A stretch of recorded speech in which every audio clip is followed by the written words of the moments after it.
Miss Santos, you're being written up for unauthorized overtime. 15 minutes may not seem like much to you, but it adds up to real money that affects our bottom line. Maria Santos stared at the disciplinary form that Janet Whitmore, Riverside Gardens Senior Living's facility administrator, had just slid across the desk. 15 minutes.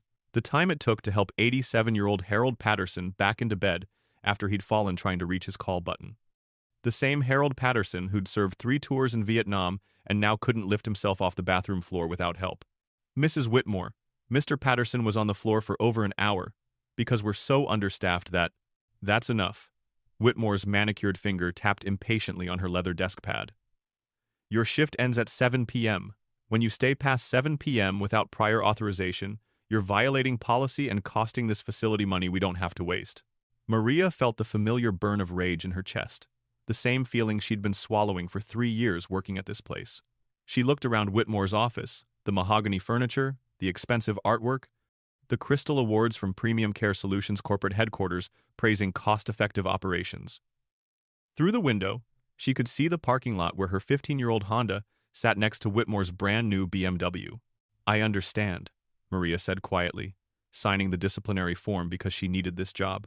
She needed the health insurance, even though the premiums had gone up again and she could barely afford her mother's diabetes medication. She needed the paycheck that barely covered rent on their small apartment where she lived, with her teenage daughter Sophia and her own mother Elena. As she walked back onto the floor, Maria's phone buzzed with a text from Sophia. Mom, they want $200 for my AP exam fees. I know money is tight, but I need these credits for college. College. Sophia wanted to be a doctor, had the grades for it, but they'd never afford the tuition. Maria worked 72 hours a week between 2 jobs and still lived paycheck to paycheck. Every time she requested overtime at Riverside Gardens, she was denied. Every time she asked for a raise, Whitmore explained that budget constraints made it impossible. Meanwhile, Premium Care Solutions had just announced record quarterly profits. The afternoon shift was chaos, as usual. Maria was assigned to 47 residents across floors 15 through 22 of the high-rise building.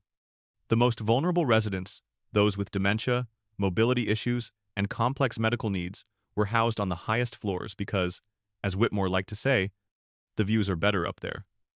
What she didn't say was that placing them higher up made it harder for family members to visit and easier for staff to neglect them when things got busy. Mrs. Chen on the 19th floor had been calling for help for 2 hours.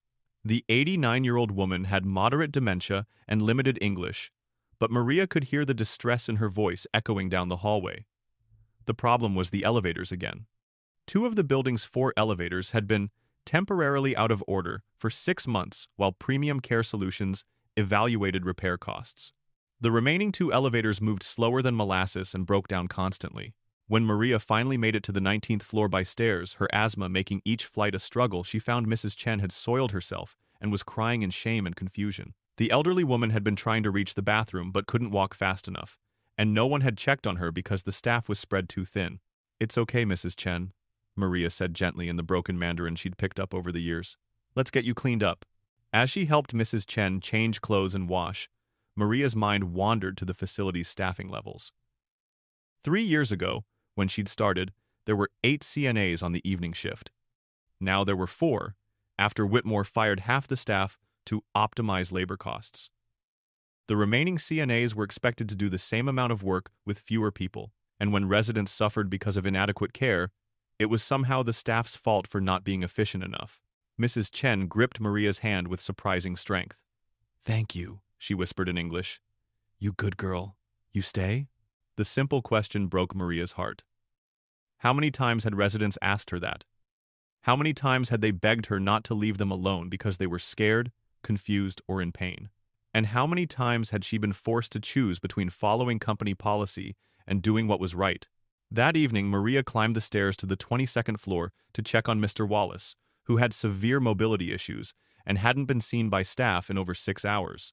She found him sitting in his wheelchair by the door, still wearing the same clothes from breakfast, looking terrified and calling weakly for help. Mr. Wallace, what's wrong? I've been calling for 2 hours, he said, tears in his eyes. I need to use the bathroom, but no one comes. I thought maybe everyone forgot about me up here. As Maria helped him to the bathroom and then got him ready for bed, she realized this was the breaking point. These weren't just residents, they were people who had worked their entire lives, paid into the system, and trusted that when they needed care, they'd receive it. Instead, they'd been warehoused in a building designed to maximize profits while minimizing human contact. Mr. Wallace's daughter paid $6.0 a month for him to live here, money scraped together from his Social Security and her own savings. Mrs. Chen's family had sold their house to afford the monthly fees. Harold Patterson used his entire military pension and still had to rely on his children to make up the difference. And yet, Premium Care Solutions couldn't be bothered to fix the elevators, hire adequate staff, or ensure that basic human dignity was maintained. Instead, they wrote up employees like Maria for showing basic human compassion. That night, as Maria finally headed home at 9:15 p.m., another unauthorized overtime violation that would surely result in another write-up, she made a promise to herself and to every resident she'd cared for. She would not let them be forgotten. She would not let them suffer in silence while corporate executives counted profits. She just didn't know that in 3 days, a winter storm would give her the chance to prove it. The first weather alert came on Monday morning, 3 days before the storm hit. Maria saw it on her phone during her break. Severe winter storm warning, heavy snow, ice, and dangerous winds expected Thursday night through Friday. Power outages likely. She immediately thought of the residents on the upper floors of Riverside Gardens. If the power went out and the elevators failed, how would they get medication to people like Mr. Peterson, the diabetic on the 18th floor who needed insulin every 4 hours? How would they evacuate residents if there was a medical emergency? Maria found Janet Whitmore in her office, reviewing budget reports on her computer screen. Charts and graphs showed declining costs and increasing revenue, the kind of numbers that made corporate executives happy and residents miserable. Mrs. Whitmore, I saw the weather warning about Thursday's storm. Should we start moving some of the high-risk residents to lower floors as a precaution? Whitmore didn't look up from her screen. Ms. Santos, we have emergency protocols in place. There's no need for dramatic relocations that would disrupt our operations. But if the elevators go out, our backup generator will maintain essential services. Whitmore's tone suggested the conversation was over. I think your time would be better spent focusing on your actual job duties rather than trying to manage facility operations. Maria persisted. What about emergency supplies? If we lose power for an extended period, we'll need... Now Whitmore looked up, her expression cold. Miss Santos, I've been managing this facility for 8 years. You've been here 3. I think I know a little more about emergency preparedness than someone whose job is changing bed sheets and emptying bedpans. Is there anything else? The dismissal was clear, but Maria couldn't let it go. I'm just thinking about the residents' safety. What you're thinking about is creating problems where none exist. We've weathered storms before without any dramatics. Now, unless you want another disciplinary action, I suggest you focus on your assigned duties. Walking back to the elevator bank, Maria fumed at Whitmore's condescension, changing bedsheets and emptying bedpans as if that was all she did. As if she didn't know each resident's medical history, their fears, their families, their stories. As if she hadn't been the one holding Mrs. Anelo Rodriguez's hand through her hip surgery recovery, or helping Mr. Jameson through his wife's death last year. The weather forecast worsened throughout the week. By Wednesday, meteorologists were predicting the storm could be the worst in a decade. Maria watched the news while getting ready for work, seeing footage of other cities preparing for the storm, hospitals moving patients, nursing homes relocating residents, emergency shelters opening. At Riverside Gardens, the only preparation seemed to be an email from Premium Care Solutions Corporate. All Premium Care Solutions facilities. Weather-related closures should be avoided to maintain revenue streams. Facilities experiencing power outages should continue normal operations using backup systems. Any decisions to relocate residents or modify services must be approved by regional management. Maintain normal staffing schedules unless weather makes travel completely impossible. Maria forwarded the email to her daughter Sophia with a message. Can you believe this? They care more about money than people's safety. Sophia texted back immediately, Mom, that's disgusting. What if something bad happens? That's what I'm worried about, Maria replied. During her shift on Wednesday, Maria tried talking to the other staff members about the storm preparation. CNA Keisha Williams, who'd worked at Riverside Gardens for 5 years, shook her head in disgust. I've been through 3 major storms here, Keisha said. Each time, it's the same thing. Corporate pretends everything will be fine, then when something goes wrong, they blame the staff for not following procedures. Maintenance worker Jose Morales, who'd been at the facility for 12 years, was more direct. Those elevators are held together with duct tape and prayers. If we lose power for more than a few hours, we're screwed. But try telling that to Whitmore. Have you tried? Maria asked. Jose laughed bitterly. 3 years ago, I submitted a detailed report about the elevator maintenance issues. You know what happened? Whitmore accused me of trying to scare management into unnecessary expenses. She actually wrote me up for creating alarm without justification. That afternoon, Maria met the cast of characters who would make the next few days a nightmare. Dr. Richard Steinberg arrived for his weekly visit, all 3 hours of it. The medical director spent most of his time in Whitmore's office doing paperwork and reviewing charts. When Maria tried to discuss concerns about medication access during a potential power outage, Dr. Steinberg barely looked up from his laptop. The nursing staff is quite capable of managing routine medication distribution, he said dismissively. I'm sure you'll adapt to any minor inconveniences. Minor inconveniences. Maria wondered if he'd call Mr. Peterson going into diabetic shock a minor inconvenience. That evening, security guard Frank Torres, a 22-year-old who'd been hired 2 weeks earlier, was explaining the facility's emergency security protocols to anyone who would listen. If there's any kind of emergency, my job is to secure the building, he announced importantly. That means controlling access to all areas and making sure nobody goes anywhere without proper authorization. What if residents need medical attention? Maria asked. That would have to be approved by the supervisor on duty, Torres replied, as if reciting from a manual. And what if the supervisor isn't available? Torres looked confused. Well, I guess. I'd have to follow the protocol about not letting unauthorized personnel into secure areas. Maria realized that in Torres's mind, unauthorized personnel might include the very staff members trying to help residents. The most infuriating part of the week was watching Premium Care Solutions' social media presence. While their facilities remained unprepared for the approaching storm, their marketing department was posting cheerful photos of residents enjoying activities, accompanied by captions about premium care and family-centered service. One post featured a photo of Mrs. Chen at a craft activity, smiling and holding up a paper flower she'd made. The caption read, "At Riverside Gardens, our residents enjoy enriching activities in our beautiful, comfortable environment. Premium care, senior living family." Maria wanted to comment. Mrs. Chen spent 2 hours crying in soiled clothing yesterday because your beautiful, comfortable environment doesn't have enough staff to check on vulnerable residents. But she knew that would just result in another disciplinary action. Wednesday night, Maria went home and helped Sophia with her college applications. As they worked on essays about Sophia's goals and dreams, Maria felt the weight of her daughter's future pressing down on her. Sophia wanted to study medicine, to help people, to make a difference. But how could they afford it when Maria couldn't even get a raise after 3 years of dedicated service? "Mom, why do you stay at that place?" Sophia asked, looking up from her laptop. "They treat you terribly." "Because the residents need advocates," Maria replied. "If I leave, who's going to speak up for them?" "But what if speaking up gets you fired? Then who benefits?" It was a fair question, one that Maria had been wrestling with for months. How do you fight a system that's designed to crush anyone who challenges it?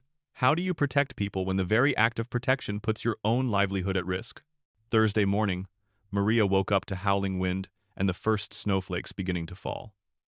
The storm was arriving ahead of schedule. She checked her phone and saw 17 missed calls from Riverside Gardens. The night supervisor had called in sick, later revealed to have been spotted at the local casino during his shift. 2 of the evening CNAs had called out, claiming their cars wouldn't start in the cold. The facility was operating with minimal staff as the worst storm in a decade bore down on them. Maria called in to speak with the charge nurse, Carol Jenkins, who was pulling a double shift. "Maria, thank God.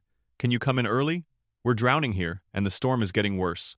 "I'll be there in an hour," Maria said, already knowing this was going to be bad. As she drove through increasingly heavy snow, Maria thought about the residents on the upper floors.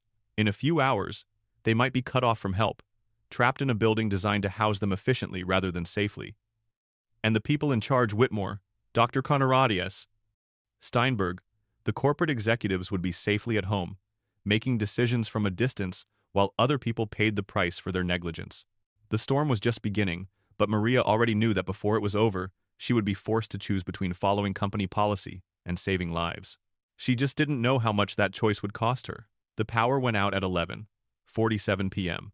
Maria was in the middle of helping Mrs. Rodriguez with her evening medication when the lights flickered once, twice, then died. For a moment, the only sound was the howling wind outside and Mrs. Rodriguez's confused voice asking, "¿Qué pasó, Maria?" Then the screaming started.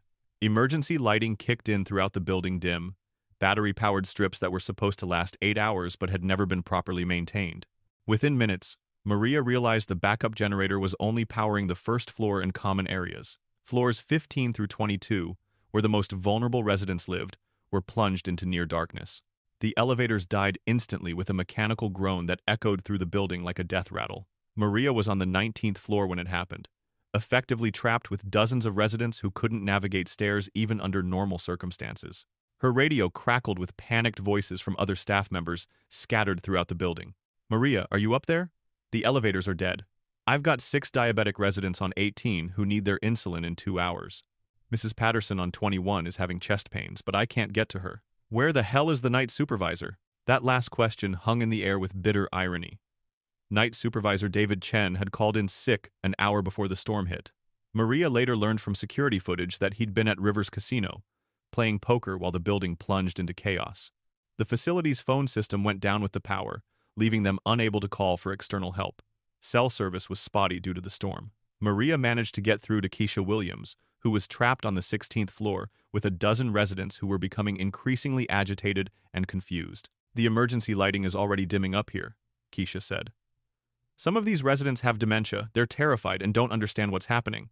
Mr. Johnson is trying to walk down the hallway in the dark, and he's going to fall and break his hip."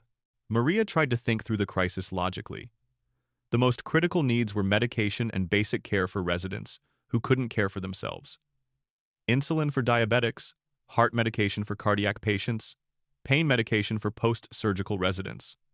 Most importantly, human presence and reassurance for people with dementia who were experiencing their worst nightmare being alone and confused in the dark. She made her way to the stairwell, intending to go down to the pharmacy on the first floor to get essential medications. That's when she encountered Frank Torres. The young security guard was standing in the stairwell with a flashlight, looking official and important in his cheap uniform. "Ma'am, I can't let you use the stairs right now," he said, blocking her path. "Frank, I need to get medication for the residents upstairs. People are going to get sick without their insulin and heart medication. I'm sorry, but I have strict orders to secure the building during emergency conditions. No one is allowed to move between floors without authorization from a supervisor." Maria stared at him in disbelief. "Frank, there is no supervisor. David called in sick, Carol is stuck on the 3rd floor, and Whitmore isn't even in the building. These residents need their medication now, or some of them could die." Torres shifted uncomfortably but held his ground. "Ma'am, I understand your concern, but I have to follow protocols. If something happened to you in the stairwell, I'd be responsible. I need proper authorization before I can let anyone through." "Authorization from who?" "Everyone in charge either isn't here or can't be reached. I'm sorry, but those are the rules." Maria felt rage building in her chest, not just at Torres, but at the entire system that created this situation. A minimum wage security guard with 2 weeks of training was preventing a trained healthcare worker from saving lives because he was more afraid of breaking rules than watching people suffer. "Frank, listen to me very carefully. Mrs. Peterson on 18 is diabetic. If he doesn't get his insulin in the next 2 hours, he could go into diabetic shock and die. Mr. Wallace on 22 has a heart condition. His medication is in the pharmacy downstairs. These aren't abstract policy issues. These are human lives." Torres looked genuinely conflicted, but his fear of authority won out.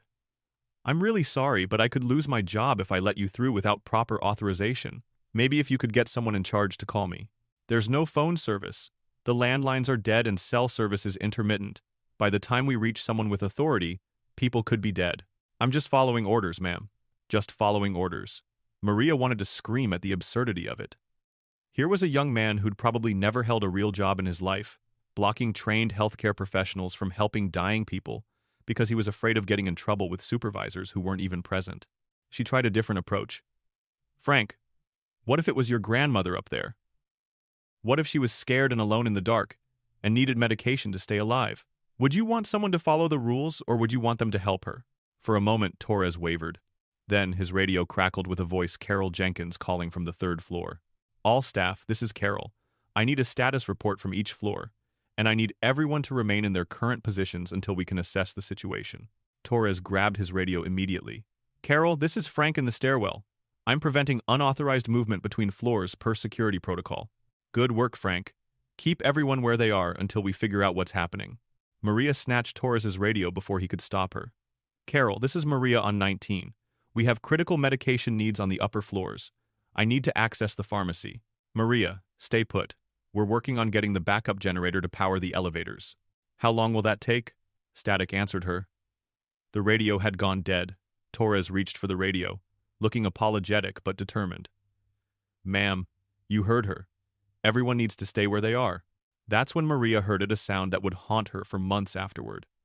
From somewhere above, echoing down the stairwell, came the sound of Mrs. Chen crying. Not just crying, but wailing in terror and confusion. The elderly woman with dementia was alone in the dark, scared and disoriented, calling for help that wasn't coming. Please, Maria said to Torres one last time. Let me help them. I can't, he said quietly. I'm sorry, but I can't. Maria turned away from Torres and walked back into the 19th floor hallway, where she could hear other residents calling for help. Mr. Peterson was asking for his insulin. Mrs. Martinez was crying because she couldn't find her way to the bathroom.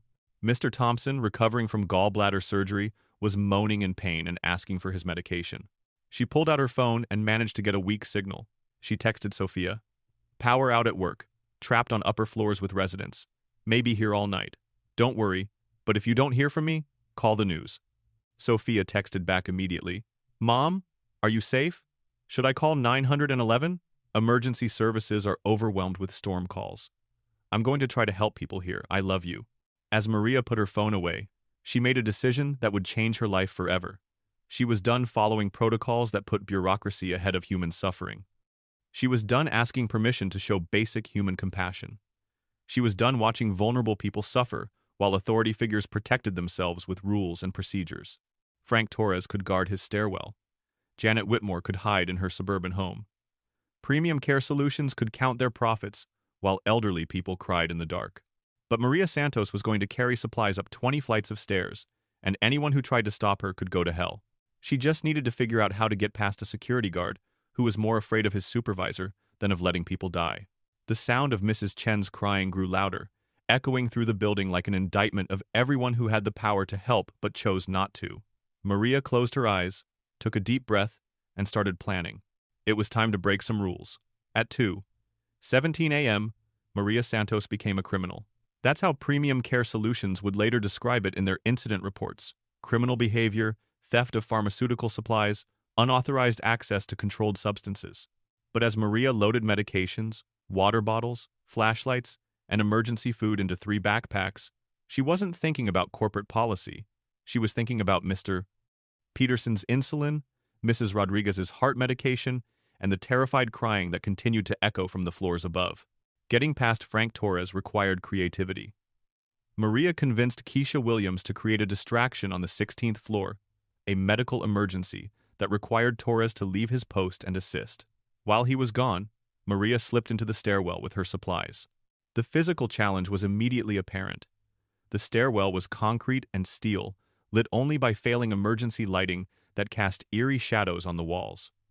Each backpack weighed 40 pounds, and Maria had 3 of them, one on her back, one strapped to her front, and one she would have to carry by hand. 20 flights of stairs, 420 steps, by her count. With 120 pounds of medical supplies and the knowledge that people were depending on her not to fail. Maria had asthma, a condition that made climbing stairs under normal circumstances a challenge. Tonight, with the building's air circulation system dead and the stairwell filled with stagnant, cold air, each breath was a struggle, but she climbed anyway. Floor 15. Mr. Anderson was awake, confused, and calling for his deceased wife. Maria spent 10 minutes getting him oriented and comfortable, explaining that the power was out but help was coming. She left him with water, crackers, and a battery-powered radio for comfort. Floor 16. Mrs. Johnson had fallen trying to navigate to her bathroom in the dark. Nothing was broken, but she was shaken and embarrassed. Maria helped her change clothes and get back into bed, leaving her with a flashlight and emergency snacks. Floor 17. The most heartbreaking scene yet. Mrs. Patterson, 91 years old with severe mobility issues, had been sitting in her wheelchair by her door for 6 hours, afraid and calling for help. She was dehydrated, hadn't eaten since dinner, and had soiled herself because she couldn't reach the bathroom. I thought everyone forgot about me, Mrs. Patterson whispered as Maria helped her to the bathroom and got her cleaned up. I thought I was going to die alone up here. I would never forget about you, Maria said, meaning it completely. None of us would. But even as she said it, Maria knew it was a lie. The system had forgotten about Mrs. Patterson and all the others. The system had written them off as acceptable casualties of cost-cutting and regulatory compliance. By the time Maria reached the 18th floor, her legs were burning and her lungs were screaming for air. But she found Mr. Rattern-Sactoris, Peterson conscious and alert, testing his blood sugar with a small device he kept by his bedside. Maria, thank God. My blood sugar is dropping fast. I need my insulin. She administered the injection with practiced efficiency, watching Mr. Peterson's relief as the life-saving medication entered his system. This was what she'd climbed 18 flights for this moment when training and compassion intersected to literally save a life. How did you get up here? Mr. Peterson asked. The elevators are dead. I walked, Maria said simply. You carried all this up 18 flights of stairs? 19, 21, and 22 to go, she replied, shouldering the backpacks again. Floor 19. Mrs. Chen was exactly where Maria expected to find her sitting on her bed, crying and calling out in a mixture of English and Mandarin. The elderly woman's dementia made the darkness and isolation especially terrifying. She didn't understand why her routine had been disrupted, why no one had come to help her with dinner, why her room was cold and dark. Mrs. Chen, it's Maria. I'm here now. The relief in the elderly woman's face was profound. She gripped Maria's hands and repeated, thank you, in both languages, while Maria helped her with basic care and left her with supplies. Floor 20. 3 residents with various needs, medication, assistance with mobility, basic reassurance. By now, Maria's asthma was making every breath a struggle, but she pushed through, knowing that each floor meant people who were no longer suffering alone. Floor 21. Mrs. Rodriguez, recovering from hip surgery, had tried to walk to the bathroom in the dark and fallen. Her hip wasn't rebroken, but she was in significant pain and terrified that she'd hurt herself again. Maria administered her pain medication and helped her get comfortable, staying until the crying stopped. Floor 22. The final floor, the most challenging climb, but also the most rewarding. Mr. 22, Wallace, who had severe heart problems and mobility issues, had been afraid to call for help because he didn't want to be a burden. He'd been sitting in his wheelchair for 8 hours, unable to reach his heart medication or get to the bathroom. Mr. Wallace, why didn't you call for help? Who was going to answer? He asked with heartbreaking honesty. I heard other people calling and no one came. I didn't want to add to the noise. As Maria helped him with his medication and personal care, she realized that this was what Premium Care Solutions cost-cutting really looked like. Not numbers on a spreadsheet, but a proud veteran who'd rather suffer in silence than burden an understaffed facility with his needs. By the time Maria completed her first round of 22 floors, it was nearly 5 a.m. Her legs were shaking from exhaustion, her lungs were burning, and she'd used up most of her supplies. But for the first time since the power went out, the upper floors were quiet. No crying, no calling for help, no sounds of people suffering alone in the dark. She made it back to the stairwell and started down, knowing she'd have to make several more trips before morning. That's when she encountered Frank Torres again. Ma'am, I can't let you continue doing this, he said, but his voice lacked the authority it had carried earlier. Frank, did you hear any crying from upstairs in the last hour? He shook his head. That's because 22 people who were scared and suffering now have what they need to get through the night. Are you going to stop me from helping them? Torres stepped aside without a word. On her second trip up, Maria was joined by Keisha Williams, who had managed to stabilize her floor and wanted to help with the upper levels. On the third trip, Jose Morales appeared with his own backpack full of supplies, ignoring the radio calls from supervisors ordering him to focus on restoring building services. By dawn, they had established a system. Maria, Keisha, and Jose took turns climbing the stairs with supplies while others remained on each floor to provide constant presence and care.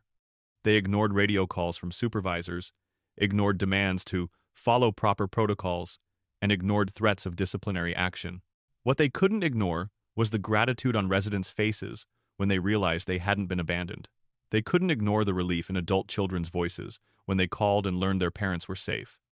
They couldn't ignore the simple human satisfaction of doing what was right, regardless of what the policy manual said. As the sun rose on Friday morning, Maria sat in the stairwell between floors 19 and 20, utterly exhausted but listening to something she hadn't heard in hours. Silence. Not the silence of suffering, but the silence of people who were safe, comfortable, and cared for. That's when she heard an applause echoing down from the floors above. Residents who were awake, family members who had arrived despite the storm, other staff members who had joined the effort throughout the night. They were clapping for the CNAs who had spent the night climbing stairs, carrying supplies, and proving that human compassion could overcome corporate indifference. Maria had no idea that in a few hours, that same compassion would be used against her in a disciplinary hearing designed to make her the scapegoat for Premium Care Solutions' negligence. She had no idea that saving lives would nearly cost her everything. All she knew was that 22 vulnerable people had made it through the night safe and cared for, and that sometimes doing the right thing requires breaking the rules that stand between suffering people and the help they need. The climb was over. The real fight was about to begin. Ms. Santos, you're being charged with theft of pharmaceutical supplies, unauthorized access to controlled substances, violation of chain of command protocols, insubordination, and creating unnecessary liability exposure for this facility. Janet Whitmore sat across from Maria in the facility's conference room, flanked by Premium Care Solutions Regional Manager Thomas Bradley and Corporate Attorney Sarah Mitchell. It was Monday morning, 4 days after the storm, and instead of being commended for preventing a humanitarian disaster, Maria was facing termination. The contrast was surreal. While Maria looked exhausted from working 16-hour shifts helping residents recover from the storm's aftermath, the corporate representatives appeared fresh and rested, having weathered the crisis from the comfort of their homes and offices. "Let me understand this correctly," Maria said slowly. "You're disciplining me for administering prescribed medications to residents who needed them to survive?" Attorney Mitchell consulted her tablet. "You accessed pharmaceuticals without proper authorization from the facility's medical director. You administered medications outside your scope of practice as a CNA. You violated security protocols by accessing restricted areas. I saved lives. That's not your determination to make," Thomas Bradley interjected. He was a thin man in his 50s who had never worked direct patient care but had spent 15 years climbing Premium Care Solutions' corporate ladder. "We have protocols in place for emergency situations. Your decision to ignore those protocols created significant liability for the company." "What protocols?" Maria's voice rose, despite her efforts to stay calm. "The night supervisor wasn't here. Dr. Steinberg was unreachable. You were all safely at home, while residents were crying in the dark." Whitmore leaned forward. "Ms. Santos, your emotional state is understandable, but it doesn't excuse your actions. When you accessed the pharmacy without authorization, you violated federal regulations regarding controlled substances. When you administered medications without physician oversight, you practiced medicine without a license. These aren't minor policy violations, they're potential criminal acts." The accusation hit Maria like a physical blow. Criminal acts. They were calling her a criminal for carrying insulin to a diabetic man who could have died without it. "Where was Dr. Steinberg during the emergency?" Maria asked. The three corporate representatives exchanged glances. Dr. Richard Steinberg had been skiing in Colorado during the storm, completely unreachable, while the facility faced its worst crisis in years. But admitting that would undermine their narrative that proper medical oversight was available. "Dr. Steinberg's availability is not relevant to your violations," Attorney Mitchell said smoothly. "Emergency protocols exist regardless of individual circumstances." "What emergency protocols?" Maria demanded. "Show me the protocol that says residents should suffer while staff wait for authorization that never comes." Bradley opened a folder and removed several documents. Premium Care Solutions has comprehensive emergency management procedures.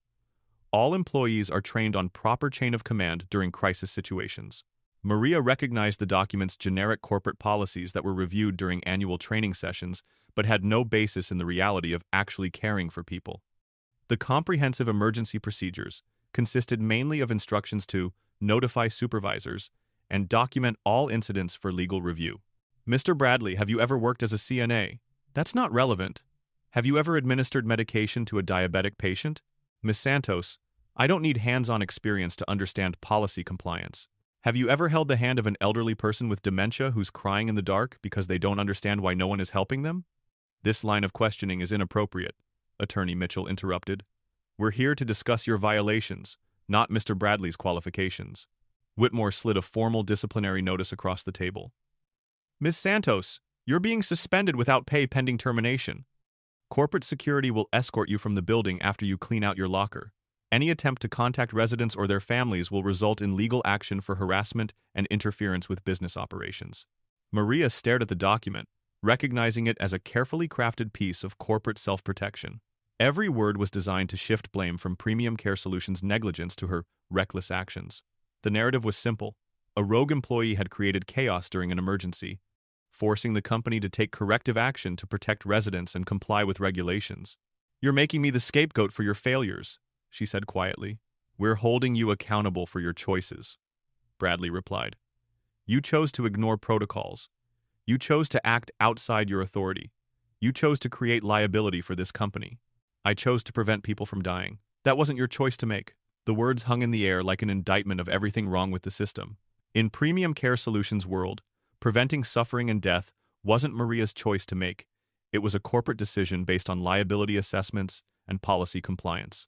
Attorney Mitchell slid another document across the table. "This is a settlement offer. In exchange for your signature on a non-disclosure agreement, Premium Care Solutions is prepared to provide severance pay and positive employment references." Maria read through the legal language, recognizing it as hush money.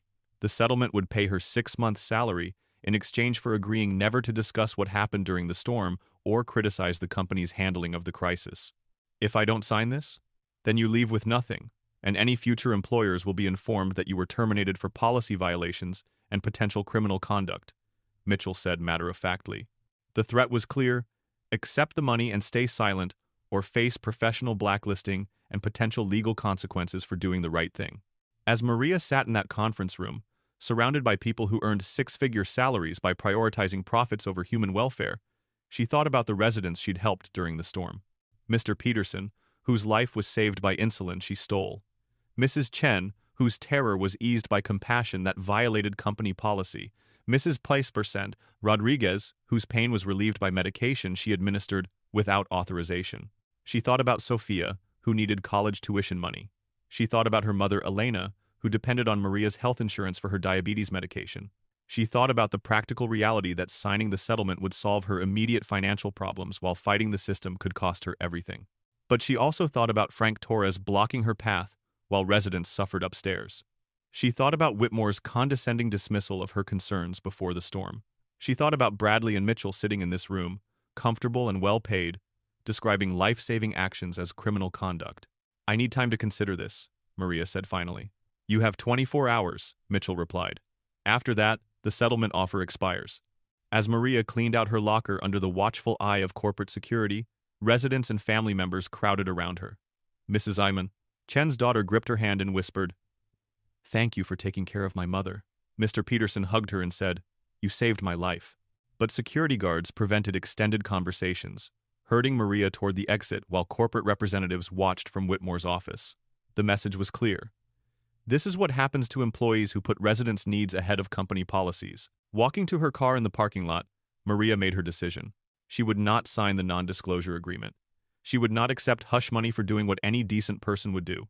She would not let Premium Care Solutions rewrite history to make her the villain in a story where corporate negligence nearly killed vulnerable people. She had 24 hours to decide whether to take the settlement and stay silent, or fight a system designed to crush anyone who challenged it.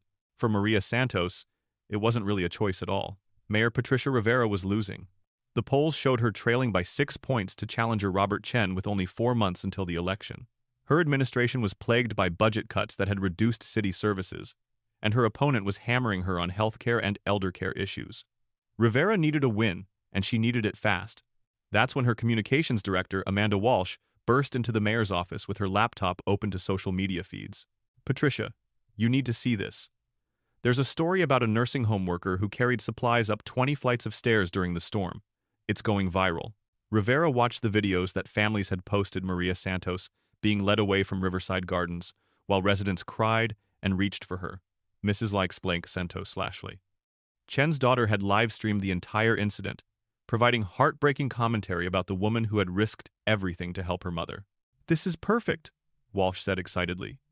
"Working-class hero fights corporate neglect.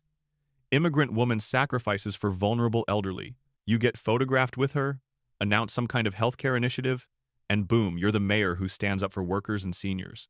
Rivera studied the videos, her political instincts immediately recognizing the opportunity.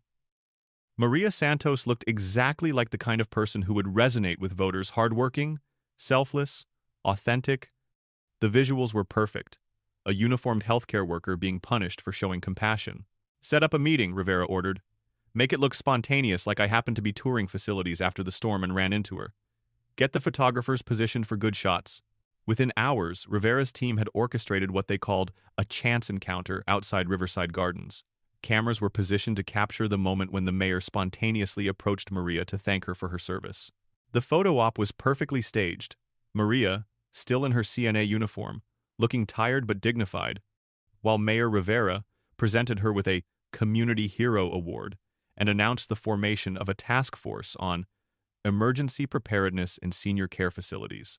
But Maria immediately sensed the political calculation behind Rivera's sudden interest. The mayor's questions were clearly scripted, her concern felt performative, and the timing right after Maria had been fired seemed designed to capitalize on publicity rather than address systemic problems. Miss Santos, Rivera said for the cameras, your heroic actions during the storm demonstrate the very best of our city's values. You represent the dedicated healthcare workers who put patients first, and I want to ensure that employees like you are protected and supported. Maria looked at the cameras, then at Rivera, recognizing the political theater for what it was. Mr. Mayor, with respect, where were you when residents were crying in the dark? Where were city inspectors when Premium Care Solutions was cutting staff and ignoring maintenance issues? The mayor's smile faltered slightly, but she maintained her composure. Miss Santos, I'm here now because your story shows us what needs to change.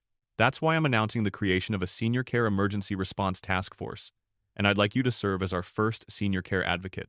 The job offer was clearly designed to keep Maria in the public eye, while Rivera campaigned on healthcare reform.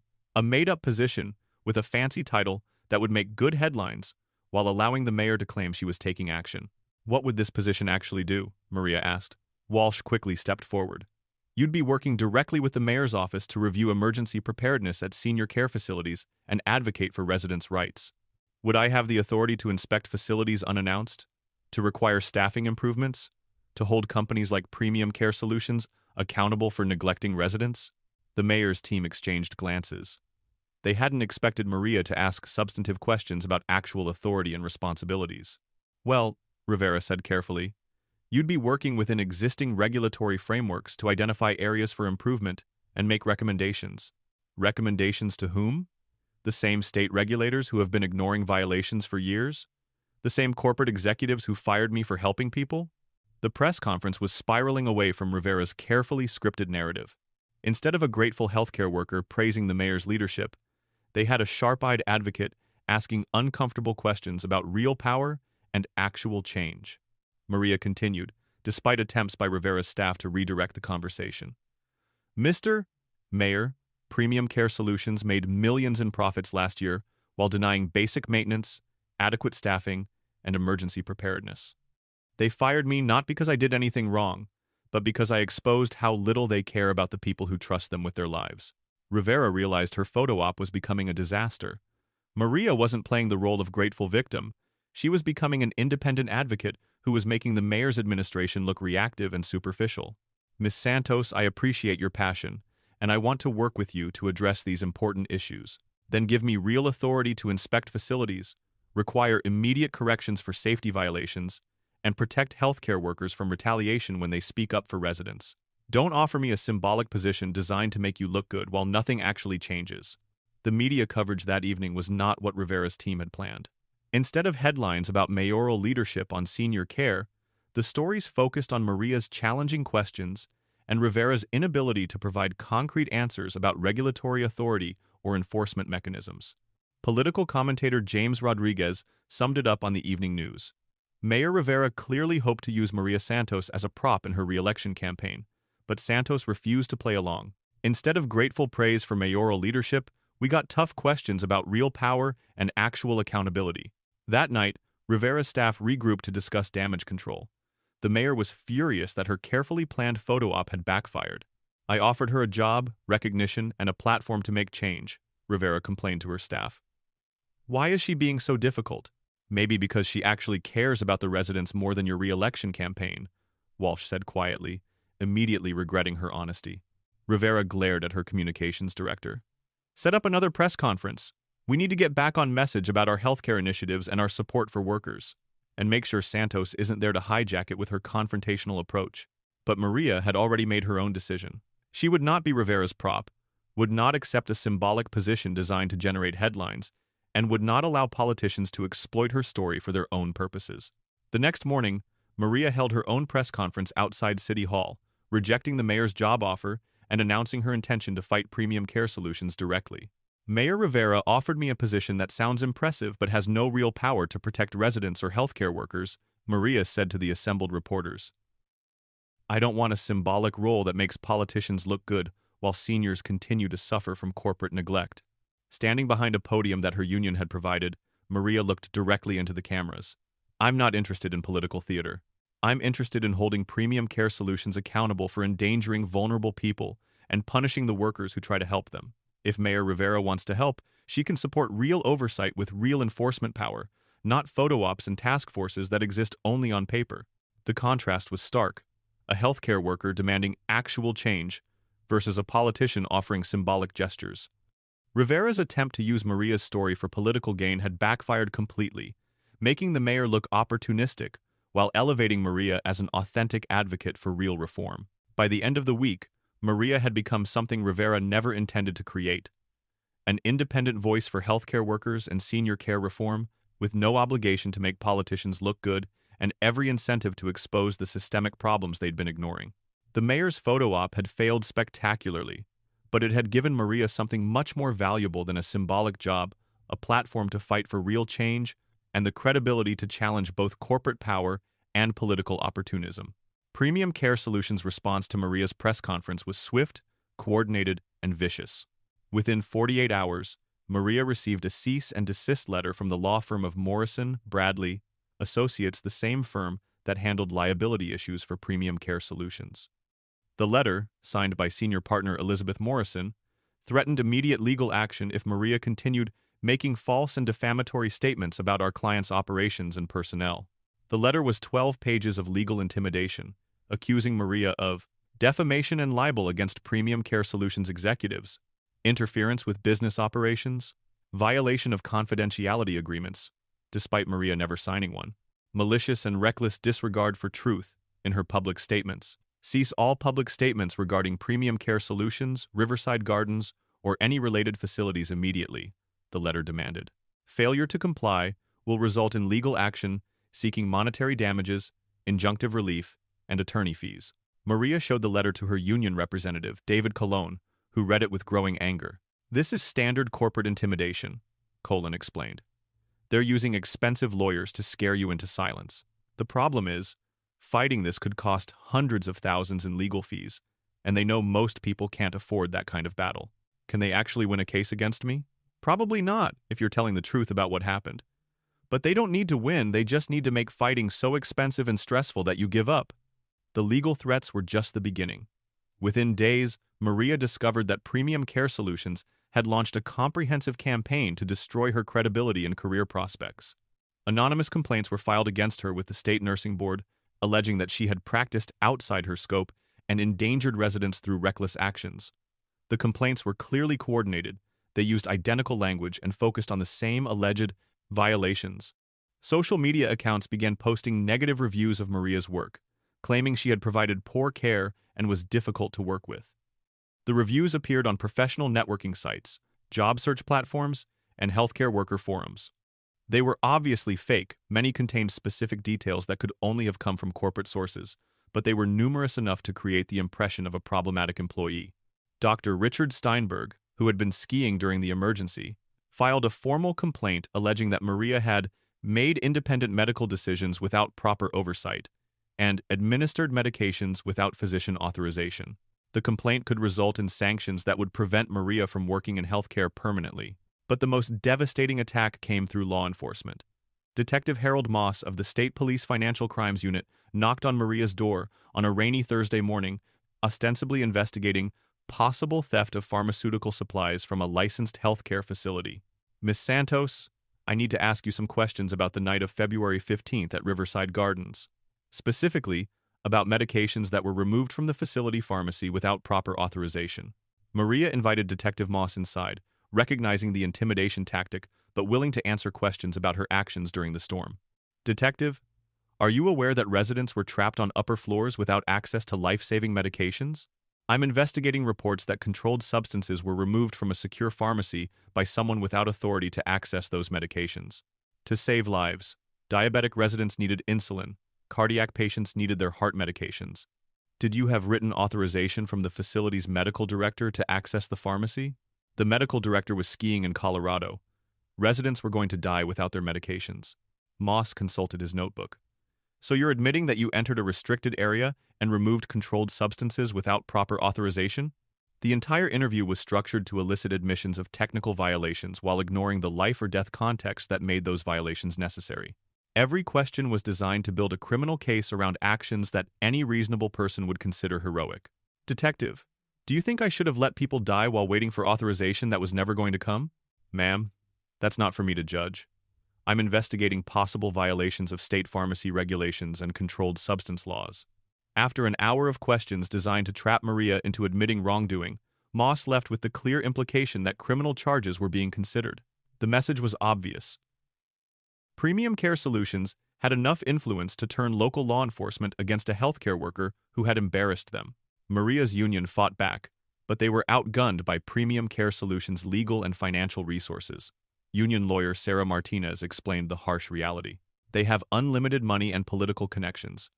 They can afford to tie you up in court for years while you struggle to pay rent. Most people in your situation accept a settlement just to make it stop. The stress was taking its toll on Maria's family. Sophia watched her mother fight battles that seemed impossible to win, while Elena begged Maria to accept whatever settlement was offered and try to rebuild their lives somewhere else. Mija, you did the right thing, but sometimes the system is too big to fight, Elena said during one of their late-night conversations. Maybe it's time to take care of your own family instead of fighting for everyone else. Maria understood her mother's position, but she couldn't stop thinking about Mrs. Chen crying in the dark, or Mr. Peterson needing insulin, or Mrs. Rodriguez falling in her room because there weren't enough staff to check on her.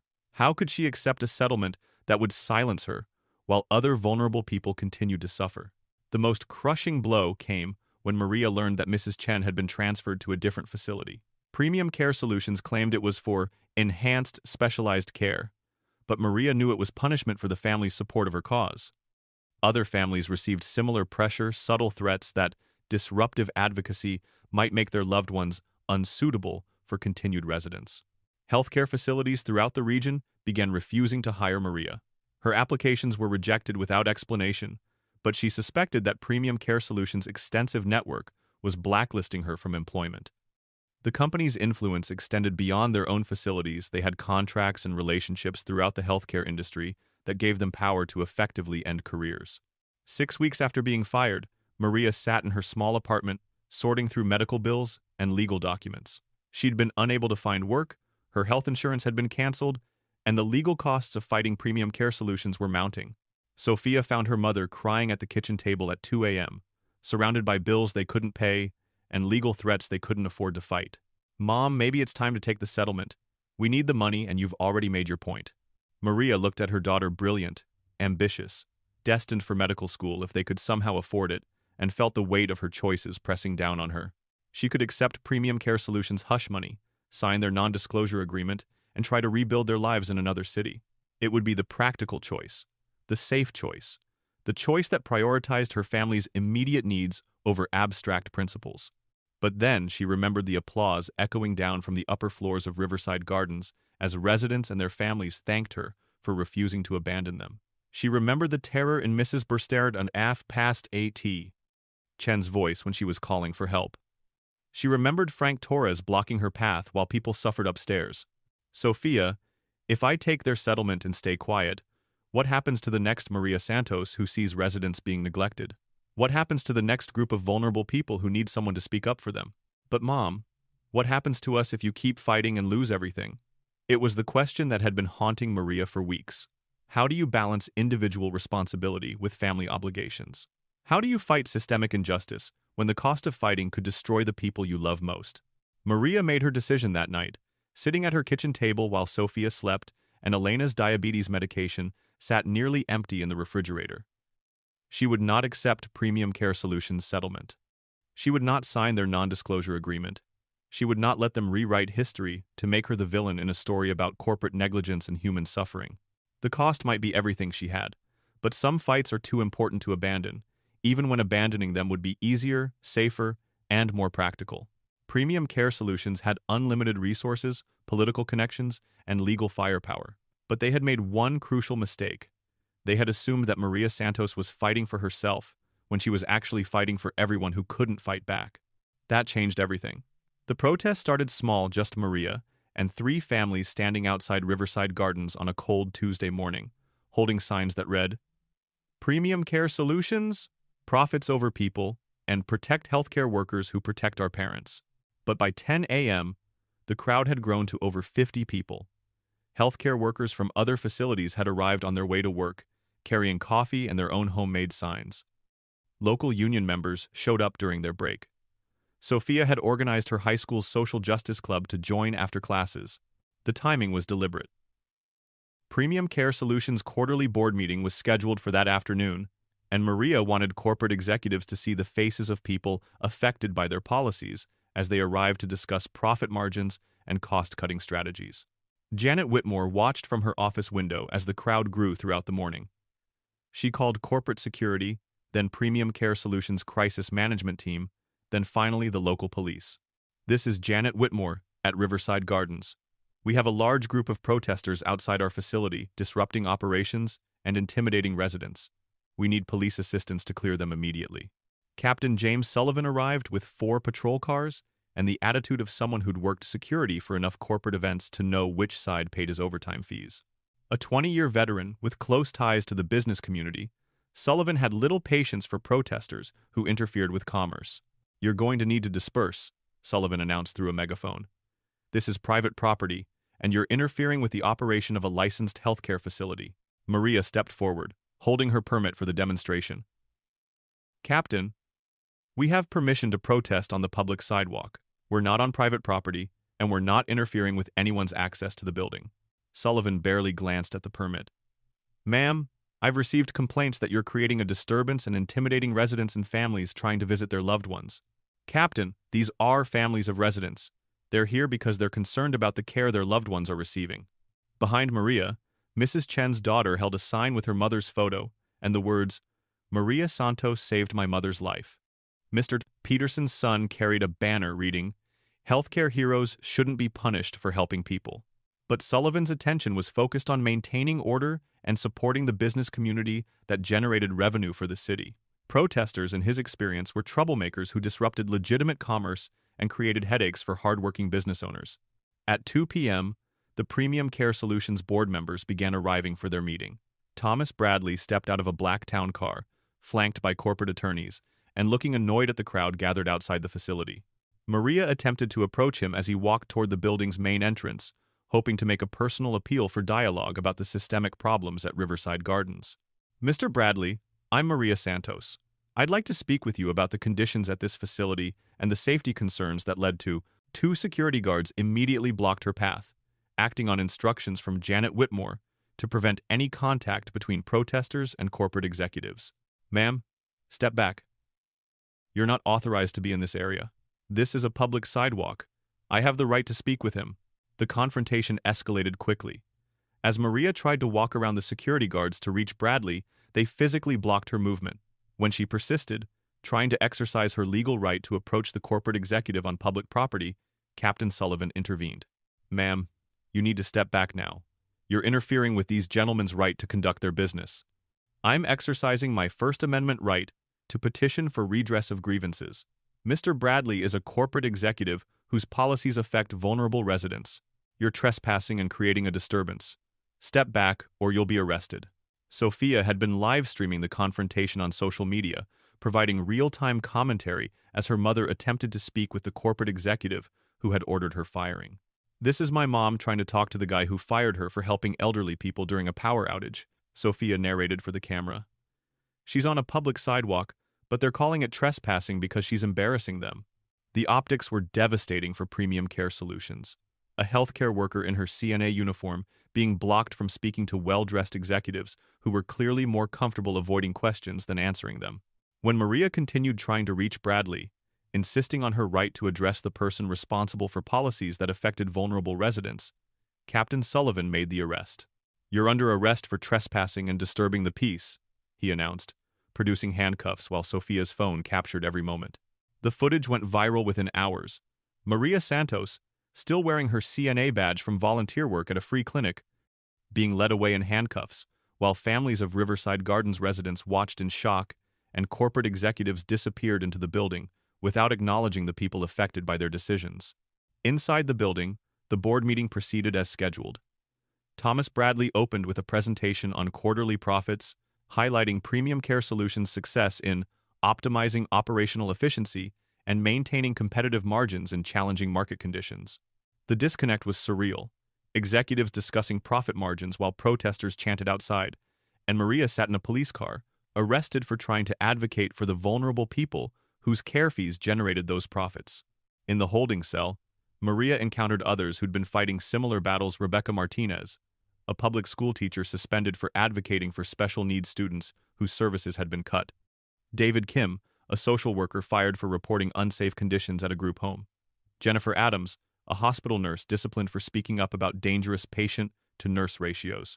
"It's the same pattern everywhere," Rebecca explained during the hours they spent waiting for arraignment. "Speak up for vulnerable people, get labeled as a troublemaker, then get punished for caring more about human welfare than institutional convenience. The system protects itself by destroying anyone who exposes its failures," David added. "They make examples of people like us to scare others into staying silent." Maria realized her fight was part of something larger, a coordinated effort by powerful institutions to silence anyone who challenged systems that profited from neglect, indifference, and cost-cutting that hurt vulnerable populations. The charges against Maria were eventually dropped due to public pressure and clear evidence that she had been exercising protected First Amendment rights on public property. But Premium Care Solutions had achieved their goal, making her arrest the story instead of their corporate negligence. Corporate Communications Director Amanda Walsh immediately framed the narrative around extremist tactics and illegal disruption of healthcare services. Press releases described Maria as a disgruntled former employee who resorts to unlawful behavior, rather than addressing the substantive issues she had raised about resident care and worker retaliation. But the arrest also galvanized support in ways Premium Care Solutions hadn't anticipated. Healthcare workers throughout the region began organizing solidarity protests. Families started sharing their own stories of neglect and inadequate care at premium care facilities. Local media finally began investigating the company's pattern of violations and cover-ups across multiple facilities. The climactic moment came outside the courthouse after Maria's arraignment, when Thomas Bradley made the mistake of personally confronting her in front of assembled reporters and cameras. "Miss Santos," Bradley said, surrounded by expensive lawyers and corporate security, "your grandstanding and illegal tactics have caused significant damage to a company that provides essential services to thousands of vulnerable seniors. Your reckless behavior has hurt the very people you claim to care about." Maria looked at him perfectly groomed, expensive suit, confident in his power and position, and saw everything wrong with a system that prioritized corporate image over human suffering. "Mr. Bradley," she replied, her voice carrying the accumulated frustration of months of fighting institutional indifference, "I carried supplies up 20 flights of stairs because your company was too cheap to maintain working elevators. I held the hands of frightened elderly people in the dark because your policies left them abandoned and alone. I've been fired, threatened, and arrested for doing what any decent human being would do, trying to help vulnerable people who trusted your company to care for them." The cameras captured every word as Maria continued. "If advocating for residents' safety is grandstanding, then I'm proud to grandstand. If ensuring that vulnerable people aren't abandoned during emergencies is reckless behavior, then I'm proudly reckless. And if holding your company accountable for endangering the people who pay for your profits is illegal, then your definition of legal is morally bankrupt." Bradley's attempt to publicly shame Maria had backfired spectacularly. Instead of appearing as a reasonable business leader dealing with an extremist employee, he looked like a wealthy executive trying to silence a healthcare worker whose only crime was caring too much about vulnerable people. The confrontation became the defining moment of Maria's fight against Premium Care Solutions, a clear contrast between corporate power protecting itself and individual courage, challenging systemic failures that hurt the most vulnerable members of society. 6 months later, the headlines read, "State finds multiple violations at Premium Care Solutions facilities," and Major healthcare corporation agrees to oversight deal following Santos investigation. The state investigation that had dragged on for months finally concluded with devastating findings. Riverside Gardens was cited for 15 separate violations of health and safety regulations, including inadequate emergency procedures, insufficient staffing ratios, and failure to maintain essential building systems. Premium Care Solutions faced $2.3 million in fines and was placed under enhanced state oversight for all facilities in the region. Janet Whitmore was terminated as part of organizational restructuring to improve resident care standards. DrWW.com. Steinberg quietly resigned his position, citing personal reasons, but facing potential sanctions from the state medical board for his absence during the emergency and his retaliatory complaint against Maria. Thomas Bradley survived the corporate reorganization, but found himself reassigned to strategic planning duties that kept him away from actual facility operations. The board of directors, facing mounting legal costs and public relations disasters, decided that executives who generated negative headlines were liabilities rather than assets. The legislation that emerged from Maria's fight became known as Maria's Law, Comprehensive Protections for Healthcare Workers Who Advocate for Patient Safety. The law provides legal immunity for emergency actions taken to prevent harm, prohibits retaliation against employees who report safety concerns, and establishes anonymous hotlines for workers to report violations without fear of punishment. State Senator Patricia Huang, who sponsored the legislation, credited Maria's persistence with exposing systematic problems that had been ignored for years. Maria Santos showed us that protecting vulnerable people sometimes requires breaking rules that prioritize bureaucracy over human welfare, Huang said during the bill signing ceremony. This law ensures that future healthcare workers won't be punished for showing compassion and courage. Premium Care Solutions, facing mounting legal costs and continued negative publicity, offered Maria a substantial settlement without requiring a non-disclosure agreement. The sum was enough to establish the Santos Foundation for Healthcare Worker Rights, a non-profit organization that provides legal support for employees facing retaliation and advocates for nursing home transparency. This settlement isn't about money, Maria announced at the foundation's launch. It's about ensuring that other healthcare workers have the support they need to speak up when they see vulnerable people being neglected or endangered. The foundation's first victory came within months, when 3 CNAs at another Premium Care Solutions facility used the legal hotline to report dangerous understaffing that was putting residents at risk. Instead of being fired, the workers received protection under Maria's Law, while state investigators required immediate staffing improvements. Dr. Steinberg's retaliatory complaint against Maria was not only dismissed by the state nursing board, but resulted in sanctions against him for filing a frivolous claim motivated by personal animus rather than legitimate professional concerns. Maria was offered her position back at Riverside Gardens with a promotion to Assistant Director of Nursing and a significant salary increase. The offer was genuine. The facility's new management team recognized her expertise and commitment to resident care.